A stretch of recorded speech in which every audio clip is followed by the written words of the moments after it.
Went to the junkyard the other day. Excuse me. Went to the junkyard the other day. Got this lawnmower for $10.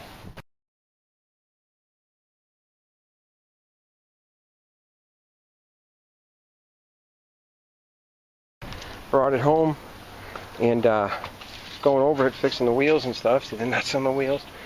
Got it rolling again and pulled it over and found out it's only got 30 pounds of compression, so it wouldn't fire. Checked the oil. There was none. Somebody ran it without oil and smoked it. So that was a nice Briggs & Stratton engine. So I stole all the plastics off it and went to the junkyard this morning and they gave me this one. I put all the plastics on it. It ran. It was just kind of beat up. It was missing the bag. I had one. There's the brat.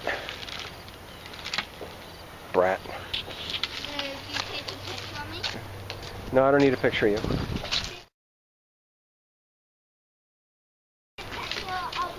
Let's start the first pull. Let's try it.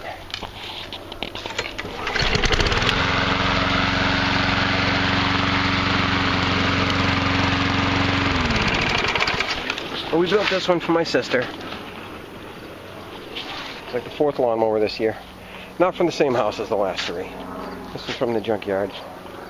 But it is funny that I got the covers from one, the bag I had behind my garage already. And it is a Craftsman 21-inch push. And the bag said 21-inch push. And I still have 2 more bags back there, so. All in fun. Like I said, this one's for my sister, so it's out of here. Have a good day.